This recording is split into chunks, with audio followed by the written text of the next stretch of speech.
Hi guys, അപ്പോൾ നാളെ കൂലി സിനിമ ഇറങ്ങാൻ പോണ്. അതിൻ്റെ പ്രതീക്ഷ ആണ് പറയാൻ പോണത്. അതായത് ഒരു സിനിമ ഇറങ്ങുമ്പോൾ, അതായത് ഹൈപ്പുള്ള സിനിമ ഇറങ്ങുമ്പോൾ അതിന് ട്രെയിലർ കണ്ടിട്ട് ട്രെയിലർ വലിയ സുഖമില്ലെങ്കിൽ ഹൈപ്പ് കുറയും, പ്രതീക്ഷ കുറയും. പക്ഷേ ഈ സിനിമയ്ക്ക് ട്രെയിലർ മോശമായിട്ടും മിക്കവർ പറഞ്ഞ മറുപടിയാണ് സിനിമ നന്നാകും. അത് എനിക്കത് തന്നെയാണ് തോന്നി. ട്രെയിലർ നല്ല ആവറേജ് ആയിരുന്നു, പക്ഷേ സിനിമ കണ്ടിട്ട് തോന്നിയത് ട്രെയിലർ കണ്ടു തോന്നിയത് സിനിമ നന്നാവും എന്നുള്ള പ്രതീക്ഷ. കാരണം ഒറ്റൊരു പേര്, രജനീകാന്തല്ല, അമൃകാനല്ല, ഇവരാരുമല്ല, ലോകേഷ്. പുള്ളി ആയതുകൊണ്ടാണ്. അതായത് പുള്ളിയുടെ സിനിമകളൊക്കെ എല്ലാവരും എങ്ങനെ പോയാലും മിനിമം ഗ്യാരൻറ്റിയുടെ സിനിമയായിരിക്കും. ചിലപ്പോൾ നമുക്ക് നടന്മാരെയൊക്കെ തോന്നുക സൂര്യ, വിക്രം, അല്ല സൂര്യ, അതുപോലെ തന്നെ അങ്ങനത്തെ നടന്മാരൊക്കെയാണ് നമുക്ക് പ്രതീക്ഷകൾ തരാറ്. പക്ഷെ ഇത് നേരെ തലതിരിച്ചാണ്. ഇങ്ങനത്തെ ഒരാളുടെ കയ്യിൽ നിന്ന് നമുക്കറിയാം ഇങ്ങനത്തെ സിനിമയായിരിക്കും കിട്ടാൻ പോണേ. എനിക്ക് പിന്നെ ലിയോ ആവണമെന്ന് ഒരു നിർബന്ധവുമില്ല. എന്തിന് ലിയോ ആണെന്ന് ഒരു നിർബന്ധം. നല്ലൊരു സിനിമ, അതായത് പോയി കാണുമ്പോൾ അതിനുള്ള സിനിമ ഉണ്ടാവണം. അതായത്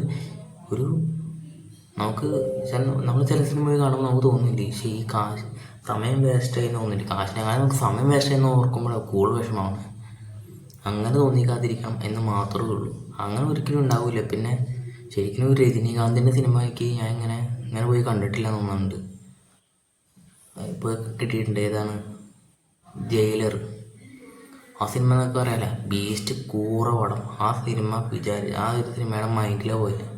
ഫസ്റ്റ് ഡേ ഫസ്റ്റ് ടിക്കറ്റ് എൻ്റെ അവനോ ബുക്ക് ചെയ്ത് തിയേറ്ററിൽ നിന്ന് കണ്ട് എൻ്റെ ദൈവം കിട്ടിയൊരു. സാധാരണ ഞാൻ രജനീകാന്ത് ഫാനല്ല. രജനീകാന്ത് ആക്ടറിനെയും രജനീകാന്ത് ആളിനെയും വെച്ച് നോക്കുമ്പോൾ എനിക്ക് ഒരു ആവറേജ് ഇതുള്ളൂ. അതായത് കുഴപ്പമില്ലാതെ ഒരു അത്രയേ ഉള്ളൂ, അല്ലാണ്ട് വലിയ ഇതൊന്നുമില്ല. ആ ആളുടെ സിനിമ ഞാൻ കൈയടിച്ച്, അതായത് ഞാൻ തന്നെ കൈയടിച്ചാൽ നമ്മൾ ആ ഒരു ഇതിലേക്കായി പോയി സിനിമ. അതാണ് സിനിമ. അപ്പോൾ ആ ഒരു സെറ്റപ്പ് ഉണ്ടായാൽ മതി. ഞാൻ ആഘോഷിക്കും വരുന്നു, എനിക്ക് അത് മതി. കൊടുക്കണ കാശ് ഇപ്പോൾ എനിക്ക് ആ സിനിമ തൃപ്തി കിട്ടിയത്. നല്ലൊരു സിനിമയായാൽ മതി, അത് മാത്രം മതി. പിന്നെ പറയാനുള്ളത്, ഇപ്പോൾ LCO ആണ് എന്നൊക്കെ കുറേ പേര് പറയുന്നുണ്ട്. 2 കണ്ടെയ്നർ കാണാൻ ഇതിനകത്ത് കിടക്കുന്നുണ്ട്. മറ്റേ അമൃകാൻ ഇങ്ങനെ പിടിക്കുമ്പോൾ കൈ സൈഡിൽ 2 കിട്ടുന്നൊക്കെ പറയുന്നുണ്ട്. അതൊക്കെ എന്താണെന്തോ നമ്മൾ അത് നോക്കേണ്ട ഒരു ആവശ്യമില്ല. LCO ആണോ അതാണോ മറച്ചാണോ ഒന്നും നോക്കേണ്ട ഒരു ആവശ്യമില്ല. നിങ്ങൾക്ക് എന്താ തോന്നുന്നത്? നിങ്ങൾക്ക് തന്നെ ഒരു ട്രെയിലർ കണ്ട് എന്താ തോന്നുന്നത്? അത് രീതിയിൽ പോയി കാണാം. അത് കണ്ടിട്ട് നിങ്ങൾക്ക് എന്താ തോന്നുന്നത് ആ രീതിയിൽ പോയി കാണാം. പിന്നെ ഈ സിനിമയ്ക്കൊന്നും റിവ്യൂ നോക്കേണ്ട ആവശ്യമില്ല. അതായത് റിവ്യൂ നോക്കുന്നത് ചിലവർക്ക് കാശില്ലാത്തവരാണ് ചിലവർ റിവ്യൂ നോക്കണം. അതായത് കാശ് വേസ്റ്റ് ചെയ്യാനൊരു മടിയുള്ളവർ. ശരിക്കും സിനിമ ഇഷ്ടപ്പെടുന്നവർ ശരിക്കും പറഞ്ഞാൽ ഒന്നും നോക്കില്ല, നേരെ പോയി കാണും. എല്ലാ സിനിമകളും റിവ്യൂ നോക്കരുത്. റിവ്യൂ നോക്കാന്ന് വെച്ചാൽ റിവ്യൂയുടെ ആവശ്യമില്ല. ഞാൻ റിവ്യൂക്കാരനാണെങ്കിലും അതായത് റിവ്യൂ കണ്ടിട്ട് സിനിമയ്ക്ക് പോകാൻ പാടുള്ളൂ. ആ ഒരു മൈൻഡ് വെക്കരുത്. പലർക്കും പല മൈൻഡായിരിക്കും. മിക്കവർക്കും ഇപ്പോൾ ഈ സിനിമ ഇഷ്ടപ്പെടാത്തവരുണ്ട്. നാളെ ഇപ്പോൾ ഇതിന് ഫുൾ പോസിറ്റീവ് അല്ല, കുറേ നെഗറ്റീവ് ഉണ്ടാവും, അതിൻ്റെ കുറേ പോസിറ്റീവ് ഉണ്ടാവും. നിങ്ങൾ തന്നെ സിനിമ പോയി കാണും, നിങ്ങൾ തന്നെ ട്രെയിലർ കണ്ട് നിങ്ങൾ തന്നെ തീരുമാനിക്കുക. എന്നിട്ട് വേണമെങ്കിൽ റിവ്യൂ കൊണ്ടുപോകും. എന്നിട്ട് എനിക്ക് ഇഷ്ടപ്പെട്ട രീതിയിൽ അങ്ങനെ കമൻറ്റ് അങ്ങനത്തെ സംഭവമൊക്കെ ചെയ്യാം. റിവ്യൂ കണ്ടാലേ സിനിമയ്ക്ക് പോകുള്ളൂ എന്നുള്ള മൈൻഡ് മാറ്റാം.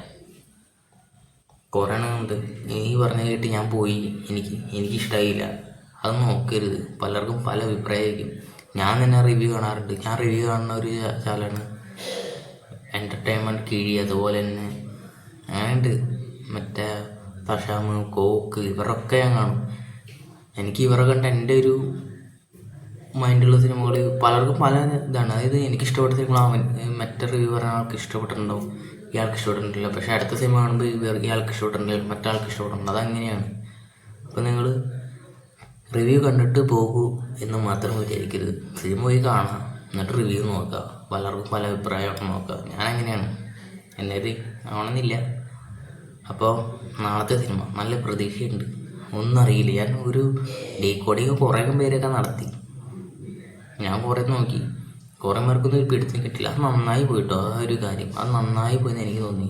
ഒറ്റണത്തിന് പോലും ഡീകോഡിങ് നോക്കിയിട്ട് കിട്ടിയില്ല. അതായത് ആ രീതിയിലാണ് ട്രെയിലർ ഇറക്കിയത്. അത് നന്നായി, അങ്ങനെ തന്നെ ഇറക്കണം. എന്നാലും എവിടെ നിന്നൊക്കെ പൊക്കി പിടിക്കുന്നുണ്ടെന്ന് തോന്നണേ. ഇതിനൊന്നും ഡീകോഡിങ് നോക്കല്ല കേട്ടോ. ഇത് ഡീകോഡിങ് നോക്കേണ്ട ഒരു ആവശ്യമില്ല. ഞാൻ ഡീകോഡിങ് നോക്കിയിട്ട് നിങ്ങൾക്ക് ആ തിയേറ്ററിൽ പോയി കാണാനുള്ള സാധനം വേസ്റ്റ് ആക്കാനാ. നേരെ പോയി കാണാം, എന്താ കാണണ്ടേ നേരിട്ട് പോയി കാണാം, അനുഭവിക്കാം. കൂടുതൽ അറിയണമെങ്കിലും ഇല്ലെങ്കിൽ. ഇപ്പോൾ ബൈ.